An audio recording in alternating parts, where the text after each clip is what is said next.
Hello students, good evening to all of you. मैं SB Jaiswal आप सभी का एसएससी टी पॉइंट में हार्दिक स्वागत करता हूं। बच्चों, आज जो टॉपिक है हमारा वो स्टेटमेंट और कोर्स ऑफ एक्शन का है। इससे क्वेश्चन जो है कभी कभी एसएससी के एग्ज़ाम में भी आते हैं, रेगुलर तो नहीं आते बट समटाइम्स कभी कभी आते हैं। और अदर एग्ज़ाम जैसे सीसेट वगैरह हो गए और बैंक एग्ज़ाम में क्लर्कियल या पीयू में, उसमें तो ये आते ही आते हैं। तो इसमें करना क्या होता है, जैसे मान लिया आप किसी फर्म के मैनेजर हो, है ना, कहीं ब्रांच हेड हो और उसमें कोई प्रॉब्लम आ गई तो उसे कैसे सॉर्ट आउट करना चाहिए, क्या आप एक्शन लोगे ताकि प्रॉब्लम को सॉर्ट आउट किया जा सके। ठीक है, तो इसमें ये ऐसा ही होगा, आपको स्टेटमेंट गिवन होगा, उस स्टेटमेंट को में प्रॉब्लम्स लिखी रहेंगी और फिर उसके बाद उस प्रॉब्लम्स को पढ़ना है और देखना है कि कौन से कोर्स ऑफ एक्शंस में ये इसकी प्रॉब्लम को सॉल्यूशन निकल जाएगा। ठीक है, हो सकता है किसी एग्जाम में 2 ही कोर्स ऑफ एक्शन हो, किसी में 3 होते हैं, किसी में 4-4 5-5 कोर्स ऑफ एक्शन दिए रहते हैं और उसमें से मल्टीपल आंसर हो सकते हैं। तो वो ऑप्शंस दिया रहेगा, अगर लगेगा कि 2-3 आंसर हैं तो उसके हिसाब से ऑप्शंस में आपको गिवन रहेगा। ठीक है, स्टार्टिंग में मैं अभी आपको एक स्टेटमेंट और 2 कोर्स ऑफ एक्शंस रहेंगे, उसको कैसे सॉल्व करेंगे वो हम लोग देखेंगे। तो इसके कुछ रूल्स हैं, टिप्स हैं, सॉल्व करने के टेक्निक हैं, वो पहले हम लोग देख लेंगे, तब उसके बाद आगे बढ़ेंगे। जैसे देखिए, आप यहाँ पर जैसा आप जान रहे हैं ये टेलीग्राम चैनल है हमारा, इसको आप लोग नोट डाउन कीजिए और ये आपको जो है इसमें लिंक वगैरह, वीडियो लिंक, पीडीएफ वगैरह सब मिल जाएंगे इसमें। ठीक है, इसे ज्वाइन कर लेंगे आप लोग। इसमें देखिए रूल्स रेगुलेशन क्या लिखा हुआ है, तो यहाँ लिखा है a course of action is an administrative step. क्या है भाई? एक प्रशासनिक कदम उठाना है, डिसीजन लेना होता है। ठीक है, हिंदी में भी लिखा हुआ है यहाँ पर कि जो यहाँ पर कार्रवाई एक प्रशासनिक कदम है, निर्णय है। ठीक है, और इसमें आपको जो कथन में दी गई जानकारी के आधार पर समस्याओं के संबंध में सुधार करना है और आगे की कार्रवाई के लिए लेना है। कोई सॉल्यूशन के लिए आगे क्या फर्दर कार्रवाई करें, क्या ऐसा स्टेप लें जो जिससे समस्याओं का निदान हो सके। ठीक है, तो यहाँ पर टिप्स एंड ट्रिक्स लिखा हुआ है। फर्स्ट पॉइंट क्या लिखा हुआ है? The solution should be practically possible और advisable which reduce the problems. मतलब जो हमें एक्शन लेनी है वो कैसा होना चाहिए, तो इस तरह से होना चाहिए ताकि वो प्रैक्टिकली पॉसिबल हो, एडवाइजेबल हो, लोगों को सलाह दे करके किसी चीज़ को कहा जा सके और प्रैक्टिकली पॉसिबल हो, बिल्कुल असंभव ना हो ऐसा डिसीजन यहाँ पर नहीं लेना है। ठीक है, प्रॉब्लम को रिड्यूस करने के लिए। फिर सेकंड क्या लिखा है, देखो सेकंड लिखा है इट शुड बी फैक्ट और इम्प्रूवमेंट बेस, या तथ्य और सुधार पर आधारित होना चाहिए। मतलब इम्प्रूवमेंट तो हो, जो आप सॉल्यूशन दे रहे हो उसका कुछ इम्प्रूवमेंट हो, कुछ रिजल्ट है। ठीक है, तो ये चीज़ लिखा है। फिर थर्ड क्या लिखा है, for proper analysis check with the universal truth and experience. Proper अच्छी तरह से एनालिसिस होना चाहिए और चेक होना चाहिए क्या, with universal truth and experience के आधार पर। ठीक है, ये हमारा थर्ड पॉइंट था। फोर्थ पॉइंट क्या लिखा हुआ है यहाँ पर, तो फोर्थ पॉइंट है आपका the action should be positive step toward the solution of the problems. जो प्रॉब्लम्स होगी उसके आधार पर हमें ये पॉजिटिव, सकारात्मक कदम, पॉजिटिव स्टेप का मतलब सकारात्मक कदम ये होना चाहिए। ठीक है, सॉल्यूशन को रिड्यूस करने में या रिमूव करने में। ठीक है, ना कि आपका लिखा हुआ है रैदर हरास और अनडेमोक्रेटिक, मतलब ऐसा नहीं कि जो लोगों के खिलाफ हो जाए, लोग विद्रोह करने लगे, वैसा नहीं होना चाहिए, कठोर नहीं होना चाहिए। ठीक है, ये फोर्थ पॉइंट था। ठीक है, फिफ्थ पॉइंट में क्या लिखा है, it should be general perceptions not individual और पर्सनल थिंकिंग। मतलब आप अपनी सोच के हिसाब से, मैं ये ऐसा सोच रहा हूँ, ये एक्शन ले लूँ, वो हो सकता है सही डिसीजन ना हो। जनरल के आधार पर, जनरल परसेप्शन जैसा लोग करते हैं एक्शन, उसके हिसाब से होना चाहिए। ठीक है, ये हमारा फिफ्थ पॉइंट था। ठीक है, सिक्स पॉइंट क्या बोल रहा है भाई, एक्सट्रीम और strict action is not a valid और true course of action. Strict action और वैलिड एक्शन जो भी है, एक्सट्रीम एक्शन तो मैं ये कह रहा था कि एक्सट्रीम और स्ट्रिक्ट एक्शन जो होते हैं, बहुत ज़्यादा ऐसा एक्शन जिससे पब्लिक विद्रोह कर ले, है ना, लोगों को कठोर लगे, तो वो यहाँ पर अगर आप लेंगे एक्शन तो वो फॉल्स माना जाएगा कोर्स ऑफ एक्शन में, वो एक्शन यहाँ पर नहीं चलेगा। ठीक है, तो ये 6 पॉइंट में ये चीज़ लिखा हुआ था। तो जब भी हम लोग क्वेश्चन सॉल्व करें तो इन सब बातों को ध्यान में रखनी है, ध्यान में रख करके ही क्वेश्चन को सॉल्व किया जाएगा। ठीक है, चलिए अब इसमें देखिए ऑप्शंस किस टाइप के होंगे। अगर किसी ऐसे एग्जाम जैसे पीसीएस हो गए, बैंक एग्जाम हो गए, जिसमें 5 ऑप्शंस होते हैं, तो उसके हिसाब से मैंने यहाँ लिखा है कि अगर लगता है आपको 2 कोर्स ऑफ एक्शन दिए रहेंगे तो फर्स्ट फॉलो है तो फर्स्ट लेनी है, सेकंड अगर फॉलो कर रहा है तो सेकंड लेनी है, इधर और अगर लग रहा है तो इधर और लेंगे, मतलब दोनों में से कोई एक से एक्शन से काम चल जाए, प्रॉब्लम सॉर्ट आउट हो जाए। दूसरा, अगर दोनों ही गलत है, फॉल्स है, तो नाइदर नो लेनी है, और दोनों ही सही है, दोनों ही एक्शन से ही काम चलेगा तो बोथ में लेनी है। ठीक है, तो ये आपको जो दिया हुआ है ये 5 ऑप्शंस हैं। अब एसएससी के एग्ज़ाम में है या सीसेट के एग्ज़ाम में सिर्फ 4 ऑप्शंस होते हैं, तो वहाँ पर जो ज़रूरत होगी, मान ली इधर और नहीं बना तो आइदर और का ऑप्शन नहीं देगा, लेकिन अगर आइदर और लेना जरूरी है तो ऑप्शन आइदर और का दे देगा, तो कोई एक हटा देगा, बोथ हटा देगा। ठीक है, ओके जी, चलिए अब इसमें देखिए क्या होगा। फर्स्ट क्वेश्चन है हमारा, इसमें क्या लिखा है, क्या लगता है किसका आंसर होना चाहिए। तो इसमें स्टेटमेंट क्या लिखा है, one of the problems facing the food processing industry is the irregular supply of raw material. ठीक है, मतलब रॉ मटेरियल के जो फूड प्रोसेसिंग इंडस्ट्री है उसके रॉ मटेरियल में जो है ये क्या है, इरेगुलर सप्लाई हो रही है। ठीक है, the producer of raw material are not getting a reasonable price. जो उसके प्रोड्यूसर हैं, निर्माता हैं, वो रीजनेबल प्राइस उन्हें नहीं मिल रही। ये फूड प्रोसेसिंग इंडस्ट्री में प्रॉब्लम उठी। अब मान लेते हैं आप अगर फूड प्रोसेसिंग इंडस्ट्री में, फैक्ट्री में आप मालिक हो या फिर आप कोई हेड हो उसमें, तो आप क्या एक्शन लोगे। ठीक है, क्या आप करोगे प्रॉब्लम को सोल्यूशन करने के लिए। तो जो 2 कोर्स ऑफ एक्शन लिखा है कौन सा सही है। तो फर्स्ट लिखा है the government should regulate the supply of raw material to other industry also. अब ये गवर्नमेंट के लिए होना चाहिए। मान लिया अभी समस्या है तो ये फूड प्रोसेसिंग यूनिट जो है कौन देखते हैं, वो तो गवर्नमेंट ही देखती है। तो गवर्नमेंट के बारे में लिखा है कि ये रेगुलेट करना चाहिए supply of raw material for other industry also, दूसरी इंडस्ट्री में भी करना चाहिए। लेकिन सवाल है प्रॉब्लम किस में, फूड प्रोसेसिंग इंडस्ट्री में प्रॉब्लम है, उनमें से एक समस्या हो रही है। तो फिर अदर इंडस्ट्री में भी समस्या है कि नहीं है, उसको ज़रूरत है कि नहीं, रॉ मटेरियल क्यों सप्लाई करें, है ना, उसको प्रॉब्लम होगी तब तो इसलिए वहाँ रेगुलेट करना चाहिए सप्लाई, वहाँ रेगुलर होगा तब करेंगे, नहीं है तो कैसे पता। तो ये स्टेटमेंट से नहीं पता चल रहा है कि अदर इंडस्ट्री में भी ये प्रॉब्लम चल रही है। ये सिर्फ स्टेटमेंट में फूड प्रोसेसिंग के बारे में बता रहा है, इसलिए फर्स्ट एक्शन गलत होगा। ठीक है, क्योंकि बाकी का पता नहीं कि उसमें भी है कि नहीं। तो जितना लिखा हुआ है उसी के आधार पर हमें डिसाइड करना होता है। ठीक है जी।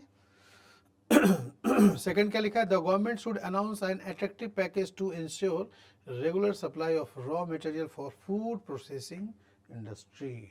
ये सही है, एक अट्रैक्टिव पैकेज देना चाहिए गवर्नमेंट को। सरकार को क्या चाहिए कि कच्चे सामग्री के लिए नियमित आपूर्ति सुनिश्चित करने के लिए एक आकर्षक पैकेज, ताकि लॉस ना हो।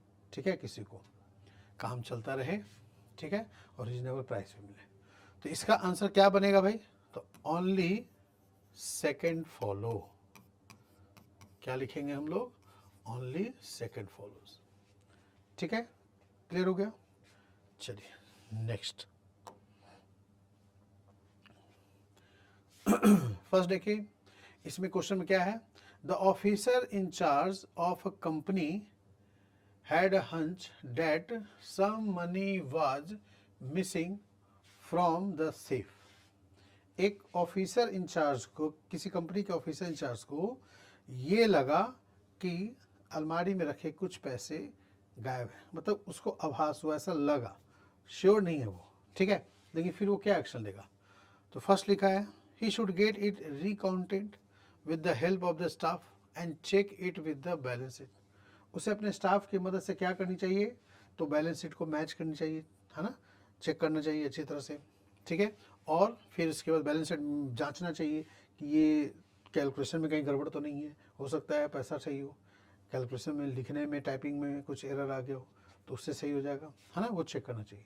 फिर सेकंड लिखा है he should inform the police, उसे पुलिस को बुलाना चाहिए, सूचित करना चाहिए कि यहाँ पैसे गायब है।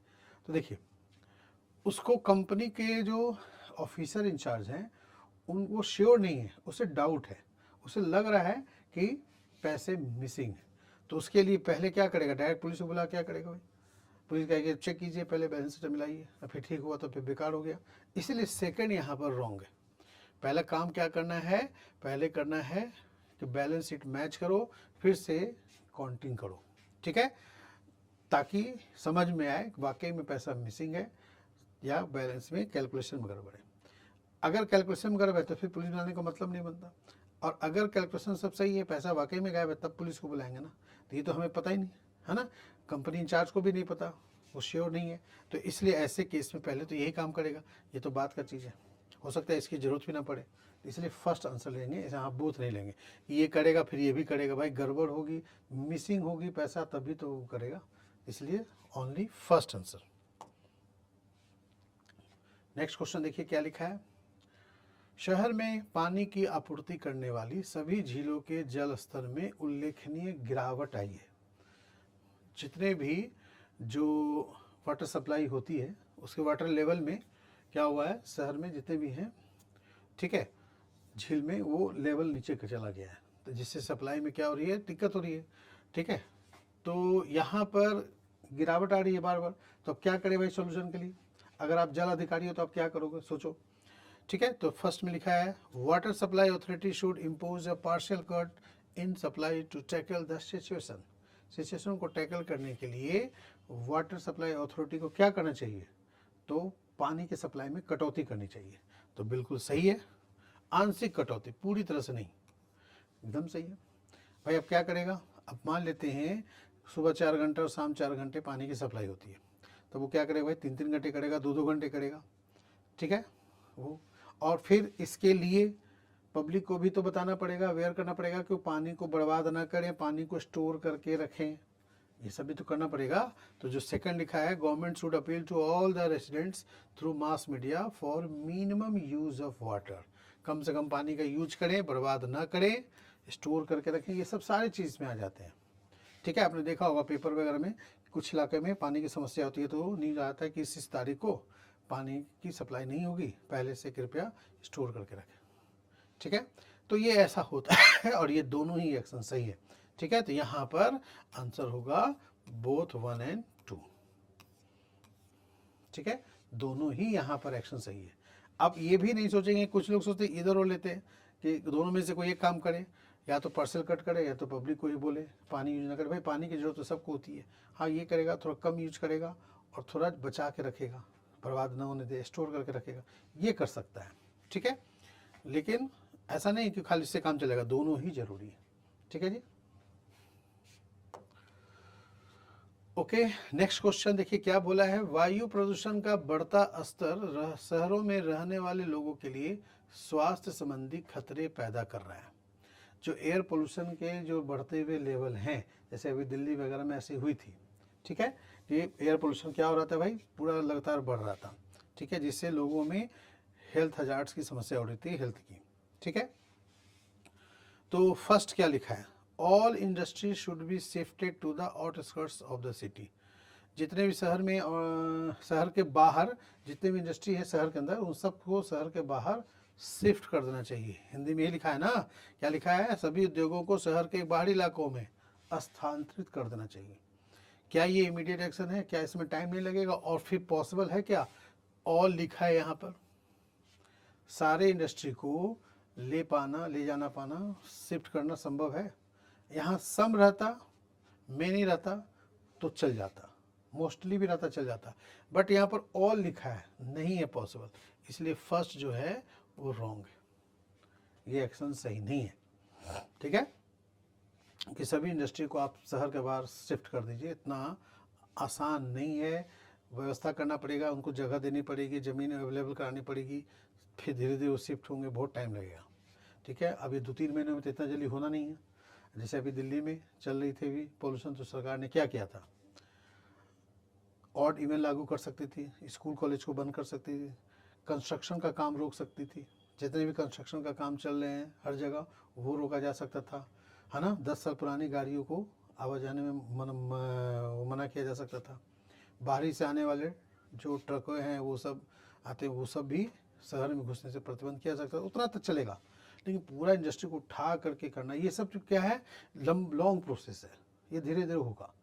बट बाकी जो है है ना, ऑड इवन लागू करना या स्कूल कॉलेज बंद करना, कंस्ट्रक्शन का काम रोकना, ये इमीडिएट एक्शन है। ये ऑर्डर पास करेगी आज तो कल से लागू हो जाएगा, तो कुछ तो राहत मिलेगा ही। ठीक है। सेकंड क्या लिखा है, transport authorities should take step for converting all public transport vehicle to run on CNG. जितने भी ट्रांसपोर्ट हैं, ठीक है, वो अधिकारियों को चाहिए क्या, कि सभी को जितने भी पब्लिक ट्रांसपोर्ट व्हीकल हैं सबको सीएनजी में कन्वर्ट करना। क्या पॉसिबल है ये काम, यहाँ भी ऑल लिखा है। ठीक है, क्या सारे पब्लिक ट्रांसपोर्ट में फैसिलिटी होती है कि सीएनजी में वो कन्वर्ट किया जा सके, बहुत सारे में नहीं होती है। पेट्रोल वाले में तो हो भी जाती है, डीजल वाले में हो सकता है कि सीएनजी में कन्वर्ट करने की फैसिलिटी ना हो पब्लिक ट्रांसपोर्ट में, तो इसलिए ये भी संभव नहीं है। ये एक्शन भी लॉन्ग प्रोसेस का है और सारे नहीं होंगे। यहाँ भी ऑल की जगह सम लिखा होता तो फिर ये चलता, ठीक है, ये चल जाता, सम लिखा होता तो, लेकिन सम नहीं लिखा है, दोनों में सम लिखा होता तो फिर सही हो जाते। भाई कुछ तो कर ही सकते हैं, ठीक है। और फिर ये सीएनजी कम धुआं छोड़ती है, बाकी पेट्रोल डीजल वाली थोड़ा ज़्यादा एयर पोल्यूट करती है, तो इसके मुकाबले ठीक रहता है। बट ये पॉसिबल नहीं कि सारे व्हीकल्स जो हैं पब्लिक ट्रांसपोर्ट में ही हो जाए, नॉट पॉसिबल, ठीक है। तो जो मैंने बताया भाई इसका सोल्यूशन क्या होगा, तो जो मैंने अभी बताया, स्कूल कॉलेजों को बंद करना, है ना, पब्लिक को अवेयर करना, कम से कम वो निकले, और कंस्ट्रक्शन का काम वगैरह जो भी है वो रोकें, जो पोल्यूशन फैलाती हैं वो सब चीज़ों को रोकें, है ना। और ये सब भी सही था, इस दिवाली में पटाखे वगैरह आतिशबाजी छोड़ने से भी धुआं होगा, है ना, तो सब पर रोक लगाने भी एक एयर पोल्यूशन की समस्या को कम कर सकते हैं, ठीक है। चलिए नेक्स्ट क्वेश्चन देखिए यहाँ पर क्या है।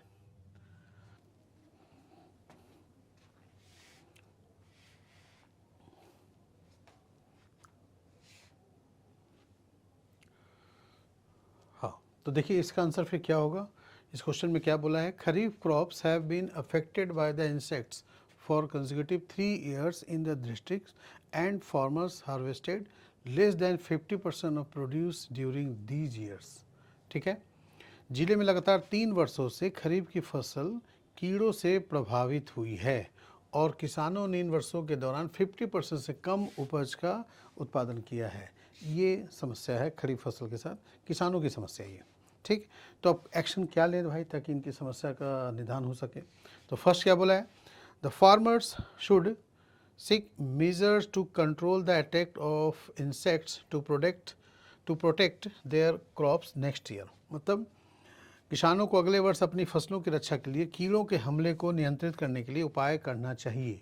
भाई इस साल तो लॉस हो ही गया, तो अब अगले साल ये करना पड़ेगा ताकि अगला साल भी लॉस ना हो, ठीक है। तो फर्स्ट बिल्कुल करेक्ट है, नो डाउट, इसमें कोई दिक्कत नहीं, ठीक।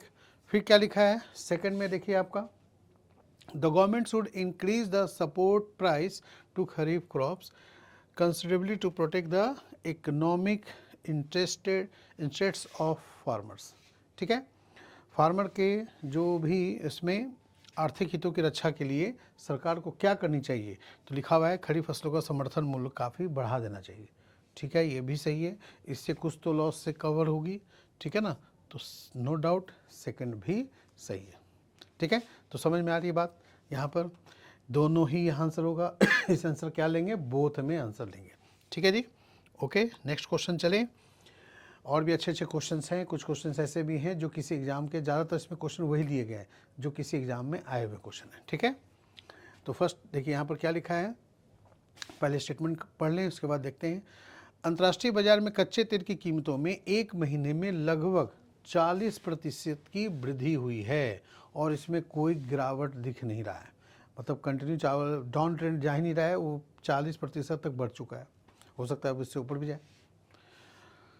तो क्या सरकार को एक्शन लेना चाहिए। तो फर्स्ट लिखा है the petrol prices in the domestic retail market should immediately be increase by about 30%। अब वो 40% तक बढ़ चुका है, तो इधर 30% बढ़ाना पड़ेगा कवर करने के लिए। 30% तो बहुत ज़्यादा हो जाता है, लेकिन फिर भी 30% जो है, ताकि जो भी कॉस्ट एस्केलेशन हो रहा है घाटा को दूर करने के लिए, ठीक है, लागत वृद्धि को अवशोषित करने के लिए, सही करने के लिए ये करना चाहिए, ये लिखा है फर्स्ट में। और सेकंड में क्या लिखा है, the government should provide subsidy to the oil marketing companies to absorb the cost escalation.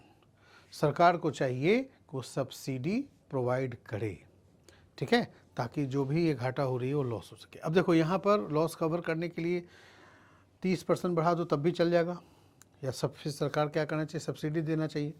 तो देखिए यहाँ पर 30% है ये वाले कवर करने के लिए, ठीक है, तो फिर 30% दे रहे हैं तो ठीक है, इतना कवर हो ही जाएगा जिसके हिसाब से जो प्रॉब्लम है। या अगर वो नहीं कर सकते, 30% बढ़ाएंगे तो पब्लिक विद्रोह कर सकती है, महंगाई और चरम सीमा पर पहुंच जाएगी, तो फिर सब्सिडी प्रोवाइड करा दे सरकार, ये भी तो हो सकता है ना, प्रॉब्लम सॉर्ट आउट, ठीक है। तो इसलिए ये दोनों ही सही हैं, लेकिन दोनों लागू करने की ज़रूरत नहीं है, दोनों में से कोई एक चल जाएगा। या तो सरकार सब्सिडी दे दे, अगर सरकार सब्सिडी ना दे सकती है, फंड नहीं है सरकार के पास, तो 30% तक बढ़ाना पड़ेगा। दोनों भी एप्लीकेबल हो सकता है कि थोड़ा सब्सिडी भी दे दिया और थोड़ा सा तेल का दाम भी बढ़ा दिया, तो कब होता है, जब 30% ना होकर के 5% 10% तक इंक्रीज किया जाता है। तो थोड़ा सा इधर तेल का दाम बढ़ा दिया, थोड़ा सा सब्सिडी दे दी, तो वो है। लेकिन यहाँ पर ऐसा तो लिखा नहीं है, 30% लिखा है, तो 30% दे रहे हैं तो सब्सिडी देने की जरूरत नहीं है, ठीक है। इसलिए इसका आंसर क्या होगा, ईदर और में लेना चाहिए, ठीक है। एक ऑप्शन थर्ड था वहाँ पर, उसमें या तो फर्स्ट होगा या तो सेकंड लेना चाहिए आंसर, इधर फर्स्ट और सेकंड, ठीक है, ओके। चलिए नेक्स्ट क्वेश्चन, पिछले कुछ दिनों के दौरान शहर के लोग कोरोना वायरस के कारण सांस की बीमारियों से पीड़ित हैं। ये क्वेश्चन भी, ये किसी एग्ज़ाम का तो नहीं है, ये मेरा अपना बनाया हुआ है, लेकिन इस टाइप के क्वेश्चन किसी दूसरी बीमारी पे एप्लीकेबल था तो हमने इस पे कोरोना पे बनाया है। इसमें लिखा है, many people in the town have been suffering from the respiratory disease during past few days due to corona virus. Okay, तो कोरोना वायरस में सांस की बीमारी होती थी, फेफड़े खराब होते थे, यही सब तो होता था उसमें, ठीक है। तो क्या लिखा है first section, the government should immediately send a team of health professional to provide medical care of the affected people. भले इसके इलाज नहीं थे, लेकिन जो भी था मेडिकल प्रोवाइड, ऑक्सीजन वगैरह सप्लाई करना, ये सब चीज़ें के लिए सरकार को चाहिए था ये सब करे, तो ये सही एक्शन है, नो डाउट। फिर लिखा है, the people suffering from such disease should be kept in the special ward for quarantine, ठीक है, quarantine and put through proper medication, ये भी सही सोल्यूशन है और सरकार ने ऐसा किया भी था, ठीक है। तो ये बोथ आंसर यहाँ पर होगा, दोनों ही सही है डिसीजन, ठीक है। चीज़ें क्लियर हो रही हैं सबको, ओके। कुछ चीज़ें देखो क्वेश्चन होते हैं आसान होते हैं, जिसमें आप जो है पढ़ते के साथ आपको लगता है कि हाँ ये सही है, ये सही। कुछ चीज़ें में डाउट होती है, पता नहीं है एक्शन सही है या नहीं है, वहाँ पर तो ज़्यादातर क्वेश्चन में मिल जाता है, ऐसा कोई दिक्कत नहीं होती है। अब अगला जो है यहाँ पर, ये किसी एग्ज़ाम का ही पूछा हुआ है, इसमें स्टेटमेंट गिवन है और फिर उसके बाद 3 कोर्स ऑफ एक्शंस हैं और उसके बाद ऑप्शन यहाँ पर दिया हुआ है। उतना तक क्वेश्चन के लिए ऑप्शन आपको वहीं पर मिला था, ठीक है, वहीं पर ऑप्शन से आप जो स्टार्टिंग में आपको दिखाए थे 5 ऑप्शन पे ही आंसर देना था, यहाँ पर आपको 5 ऑप्शन जो मिल रहे हैं वो 3 कोर्स ऑफ एक्शन के लिए, ठीक है। तो क्वेश्चन क्या है यहाँ पर, workers would be going on strike for want of getting there demands approved by the management. ये नोटिस किसके द्वारा दिया गया है, यूनियन मैनेजमेंट के द्वारा, ठीक है। प्रबंधन से अपनी मांगों को मंजूर करने के लिए श्रमिक हड़ताल पे रहेंगे, यूनियन से प्रबंधन को एक नोटिस दिया गया है, ठीक है। जो यूनियन बनते हैं ना वर्कर्स के, वो अपने तरफ से मैनेजमेंट को नोटिस दिया कि भाई मांग पूरी करो, नहीं तो फिर तब तक हड़ताल पे रहेंगे, ठीक है, स्ट्राइक पे रहेंगे। अब इसके बाद कोर्स ऑफ एक्शन क्या है भाई मैनेजमेंट के लिए, ये मैनेजमेंट क्या एक्शन लेगा, तो फर्स्ट है, management must declare a lockout before the strikes takes place. तालाबंदी की घोषणा कर देनी चाहिए, लॉकआउट सही डिसीजन नहीं है, ठीक है। इससे समस्या का निदान नहीं होगा और बढ़ जाएगा, ठीक है, विद्रोह पर उतर सकते हैं वर्कर्स, तो इसलिए फर्स्ट गलत है। सेकेंड लिखा है, management must hold talks with the concerned leaders and discuss the issues bilaterally. ये भी सही है, ये एक्शन सही है कि भाई आप बातचीत के जरिए समस्या को समाधान कीजिए, क्या प्रॉब्लम है, कहाँ तक उसको मनाने की कोशिश किया जाए। ये तभी हो सकता है जब हम लोग बातचीत कर सकते हैं, ठीक है मैनेजमेंट वाले। तो प्रबंधन को संबंधित नेताओं के साथ द्विपक्षीय बातचीत करनी चाहिए, ये एक्शन सही है, ठीक। थर्ड क्या बोला है, all workers those are going on strike should be suspended by the management. जितने भी वर्कर्स हैं वो सब जो भी स्ट्राइक पे जा रहे हैं वो मैनेजमेंट के द्वारा सस्पेंड कर देना चाहिए, नौकरी से हटा देनी चाहिए। तो ये भी एक्शन स्ट्रिक्ट एक्शन है, ये सही नहीं है, इससे मामला का निदान नहीं होगा। फिर न्यू वर्कर आएगा, फिर वो भी प्रॉब्लम देखेगा, वो भी स्ट्राइक करेगा, आप न्यू वैकेंसी लाओगे, है ना, उसमें भी प्रॉब्लम हो सकती है। तो ऐसा ही प्रॉब्लम क्यों करेगा भाई, क्यों जॉबलेस करें, ठीक है। तो इसलिए यहाँ पर जो आंसर होगा वो बी पार्ट हुआ, ओनली सेकंड फॉलोस, ठीक है। यहाँ पर भी पढ़ करके समझ में आ जाता है कि हाँ यहाँ पर क्वेश्चन क्या लेना चाहिए। जनरल वे में जनरल परसेप्शन के आधार पर जो भी है ये डिसाइड लिया जा सकता है, ठीक है जी, ओके। चलिए नेक्स्ट क्वेश्चन क्या बोल रहा है, लगातार बारिश से बाढ़ के बाद जिले में सेना को अलर्ट कर दिया गया है, ठीक है। ये तो स्टेटमेंट है, कर दिया गया है। अब और एक्शन की ज़रूरत क्या है भाई, तो relief to flood affected people should be arrange, ठीक है। जो भी बाढ़ से पीड़ित लोगों के लिए राहत की व्यवस्था की जानी चाहिए, ये भी सही है। Supply of food articles should be arrange, ज़रूरी है भाई, फूड आर्टिकल्स वगैरह भी ज़रूरत है, ठीक है। एडिक्वेट मेडिकल फैसिलिटी, भाई बाढ़ में हो सकता है बीमारियां भी कुछ फैलती हैं, तो जो बीमार पड़ते हैं उनके लिए भी मेडिकल फैसिलिटी भी होनी चाहिए। यानी तीनों कोर्स ऑफ एक्शन जो है वो यहाँ पर बेस्ट है, ठीक है। इससे क्या होगा, जो भी प्रॉब्लम आई है उसका मामला निपटाया जा सकता है, सॉर्ट आउट किया जा सकता है, ठीक है। समस्या का निदान कुछ दिन तक हो सकता है, ठीक है। चलिए नेक्स्ट क्या लिखा है, the vehicular traffic has increase so much in the recent past that it takes at least 2 hours to travel between the city and the airport during peak hours। हाल के दिनों में जो पीक आवर्स मतलब जो ज़्यादा बिजी होती है, office time को पीक आवर्स बोलते हैं, चाहे वो ऑफिस जाते समय या छुट्टी के वक्त, दोनों समय पीक आवर्स होते हैं। उसमें शहर और हवाई अड्डे के बीच वाहनों का आवागमन इतना बढ़ गया है कि उनमें कम से कम 2 घंटे यात्रा में लगते हैं। अब इसको कैसे सॉल्यूशन करें, तो फर्स्ट क्या लिखा है भाई कि जो नॉन एयरपोर्ट बाउंड व्हीकल्स हैं should not allowed to play on the road. Play मतलब यहाँ पर हो गया कि उस जगह पे जाना, खेलना नहीं, ठीक है। Road connecting the city and the airport, तो मतलब यहाँ पर लिखा है हिंदी में भी, गैर हवाई अड्डा बाध्य वाहनों को शहर और हवाई अड्डा को जोड़ने वाली सड़कों पर आगमन की अनुमति नहीं दी जानी चाहिए। क्या ये लग रहा है सही है, चलो आगे भी पढ़ते हैं। The load of vehicular traffic should be diverted through various link road during peak hours. Peak hours के दौरान जहां जाम की समस्या होती है, सड़क जाम की, वहां पर डाइवर्ट किया जा सकता है, उधर से न जाकर उधर से चले जाएं ताकि प्रेशर ना पड़े, ये सही सोल्यूशन है। और थर्ड क्या लिखा है, the departure and arrivals of flights should be regulated so as to avoid congestion during peak hours, ठीक है। जो डिपार्चर और अराइवल्स ऑफ फ्लाइट्स है शुड बी रेगुलेटेड द, हाँ, तो जो हवाई जहाज़ के उड़ानों के दौरान जो भी उसको इरेगुलर मतलब पीक आवर्स का टाइम है, तो इसलिए अब उस समय फ़्लाइट के टाइम को चेंज कर सकते हैं, ऐसा नहीं होगा, ये पॉसिबल नहीं है, ठीक है। तो थर्ड यहाँ पर साफ दिख रहा है कि गलत है, नहीं होगा। डिपार्चर और अराइवल फ़्लाइट्स को नहीं चेंज कर सकते, उन्हें ट्रैफिक से क्या मतलब, ट्रैफिक का काम देखना है रोड ट्रांसपोर्ट को, सड़क मंत्रालय काम है, ठीक है। वो जैसे करे सॉल्यूशन, वो अपना टाइम नहीं चेंज कर सकते उसके लिए, ठीक है। तो से थर्ड गलत है, सेकंड आपका बिल्कुल सही था, है ना। जो लोड था व्हीकल ट्रैफिक का वो डाइवर्ट होनी चाहिए वहाँ पर से, ठीक। अब फर्स्ट सही है कि नहीं वो डिसाइड करना है। Non airport bound vehicles should not allowed to play on the road connecting the city and the airport.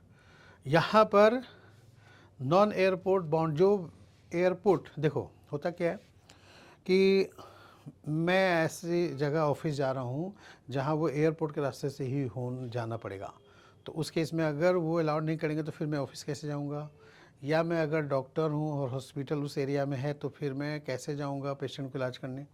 पूरे रास्ता वही है, डाइवर्ट हो सकता है रास्ता, लेकिन उस जगह पे अनुमति ना दे, हो सकता है मुश्किल हो जाने में, ठीक है। तो इसलिए यहाँ पर फर्स्ट जो है यहाँ लिखा है non airport bound vehicles should not allowed to play on the road connecting, ये नहीं हो सकता, ठीक है। यहाँ पर क्या हो जाएगा, ये गलत हो जाएगा, इसलिए आंसर यहाँ क्या होंगे, बी होंगे, ओनली सेकंड फॉलोज हो जाएंगे।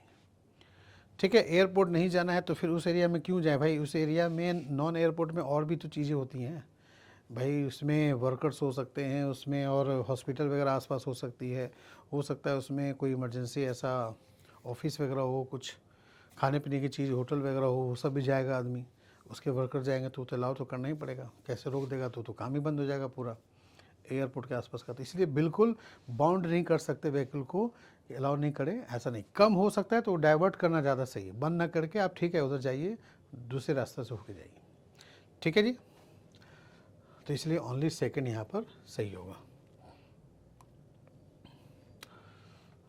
ओके, अब अगला यहाँ पर क्या है भाई, corruption is a root cause of inefficiency in India.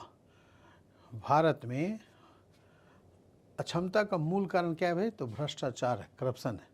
लिखा है भ्रष्टाचार भारत में अक्षमता का मूल कारण है। यहाँ पढ़ने में हिंदी में थोड़ी सी गड़बड़ क्या हो जा रही है, भ्रष्टाचार भारत में, ऐसा लग रहा है भारत को ही भ्रष्टाचार बोला जा रहा है, लेकिन नहीं, जो भ्रष्टाचार है वो भारत में अक्षमता का मूल कारण, हिंदी में ऐसे होना चाहिए, भारत में भ्रष्टाचार अक्षमता का मूल कारण है। ठीक है, तो अच्छा लगता थोड़ा पढ़ने में। तो खैर ये गूगल ट्रांसलेट वाले सब पता नहीं कैसे कैसे ट्रांसफर करते हैं, उनका ट्रांसलेटिंग बड़ा गड़बड़ होता है, वो सही करना पड़ता है। ठीक है, अपने तरफ से। तो ये रह गया था, ध्यान नहीं किया होगा। Corruption is the root cause of inefficiency of in India. ठीक है, तो इंडिया में करप्शन जो है ही मेन रूट कॉज है क्या, अक्षमता का। तो फर्स्ट क्या लिखा है भाई, it is necessary to have a committee which can measure inefficiency and account of corruption. ठीक है, मतलब क्या हुआ इसका हिंदी में, एक समिति होना आवश्यक है जो भ्रष्टाचार के आधार पर अक्षमता को माप सके। Necessary to committee which can measure inefficiency and account of corruption. Okay भाई, चलो फर्स्ट के बाद सेकंड क्या है, the salary of everybody to be double. क्या डबल करने से सैलरी, क्या भ्रष्टाचार लोग नहीं करेंगे, क्या ऐसा लगता है। और थर्ड क्या लिखा है, anti corruption department to be strength in order to check the corruption, यानी जो भ्रष्टाचार की जांच के लिए भ्रष्टाचार निरोधक विभाग को मजबूत किया जाना चाहिए। ठीक है, तो क्या लगता है भाई कौन सा सही है, तो सेकंड तो सही लग रहा है, गलत है। सैलरी डबल करने से भ्रष्टाचार में कमी नहीं आएगी। हाँ ये है कि जो एंटी करप्शन डिपार्टमेंट उसको स्ट्रॉन्ग करो, उसको कहे कि नज़र रखें आप इस पर, ये सही है। और फर्स्ट में क्या लिखा है, it is necessary to have committee which can measure inefficiency and account of corruption. तो वो भी ज़रूरी है भाई, एक समिति होना ज़रूरी है ना, कि भ्रष्टाचार के आधार पर कितना इनएफिशिएंसी हुई है वो चेक कर सके। तो फर्स्ट भी सही है। ठीक है, तो इसका आंसर आएगा both first, only first and third, fifth option. ठीक है, ये फर्स्ट भी यहाँ पर सही होगा। ओके, चलिए एक लास्ट क्वेश्चन और करें। इसमें क्या लिखा है, बैंक ऋण प्राप्त करने में बहुत देरी होती है। बात तो सही है, क्योंकि आवेदक की क्रेडिट योग्यता चेकिंग में बहुत समय लग जाता है। तो अब इसका भाई क्या सोल्यूशन किया जाए। आप अगर बैंक मैनेजर हैं, ठीक है, ऊंचे पद पे हैं, तो आप क्या करेंगे। इससे ऐसा क्वेश्चन जो इंटरव्यू वगैरह एग्जाम में पूछे जाते हैं, रिटन एग्जाम के अलावा जब आपका ग्रुप डिस्कशन होता है या इंटरव्यू वगैरह होते हैं, तो उसमें भी ये ऐसा डिस्कशन किया जा सकता है, क्वेश्चन रख सकता है आपके सामने कि बताओ भाई क्या होगा। ठीक है, तो यहाँ पर लिखा हुआ है बैंक ऋण प्राप्त करने में बहुत देरी होती है क्योंकि आवेदक की क्रेडिट योग्यता चेकिंग में बहुत समय व्यतीत होता है। तो इसके लिए अब क्या दिया है भाई, तो तीन है, तीनों में कौन कौन सा ये चेक करें हम लोग। The credit worthiness cause should be removed completely. तो क्रेडिट पात्रता का कारण पूरी तरह से हटा देना चाहिए। अगर इसे हटा दें पूरी तरह से तो फिर बहुत सारे फर्जी लोग भी तो घुस जाएंगे, दिक्कत नहीं होगी फिर। हाँ, या तो डॉक्यूमेंट कुछ भी ना दे करके ऐसे ही कर लेंगे तो फिर बाद में लोन लेके भाग भी सकते हैं, ये गलत है, कंप्लीटली नहीं हटानी चाहिए। ठीक है, सेकंड क्या बोला, part of the loan is to be sanction immediately with high rate of interest while the remaining part of sanction after regular checking of credit worthiness of the applicant। ऋण का एक हिस्सा ब्याज की उच्च दर के साथ तुरंत मंजूर किया जाना चाहिए। अच्छा, और शेष भाग आवेदक की ऋण पात्रता के नियमित जांच के बाद स्वीकृत की जानी चाहिए। This is also false, wrong. ऐसा थोड़ी ना होगा इंटरेस्ट ऑफ हाई कर दें तो उससे क्या होगा, हो सकता है लोन ही ना ले, भाग जाए लोन लेने वाले। ठीक है, या फिर हाई करें इसलिए ताकि ज़्यादा लोन लें, नहीं, बैंक तो चाहती है कि भाई ज़्यादा लोन दे। तो अगर ये हाई कर देंगे तो फिर बहुत लोग मना कर देंगे लोन लेने से, ठीक है। तो इसलिए ये भी गलत है। थर्ड क्या लिखा है, the system for checking the credit worthiness of the applicant is to be reviewed and simplified. ये सही है। आवेदक ऋण पात्रता की जांच करने की प्रणाली की समीक्षा और सरलीकृत करनी चाहिए, सिंपल वे में करनी चाहिए, क्योंकि यहाँ पर लिखा भी है क्रेडिट योग्यता चेकिंग में बहुत समय लगता है। तो थोड़ा जो टफ दिया है क्रेडिट जांच करने के लिए, उसको थोड़ा सिंपल वे में कर लेते हैं तो फिर हो जाएगा, ठीक है ना। तो यहाँ पर थर्ड आपका सही है। तो ऑप्शन के अकॉर्डिंग कौन सही हुआ, सी, ठीक है। इसमें क्या लिखा है, ओनली थर्ड फॉलो, ठीक है। ये क्वेश्चन भी किसी एग्ज़ाम के ही पूछे हुए क्वेश्चन थे। उम्मीद करता हूँ कि आपको वीडियो पसंद आया होगा। अगर आपको मेरा वीडियो पसंद आए तो प्लीज़ वीडियो को लाइक करें, चैनल को सब्सक्राइब करें और अपने दोस्तों के ग्रुप में शेयर करें, ठीक है। चलिए, बहुत बहुत धन्यवाद आप सभी का। Thank you.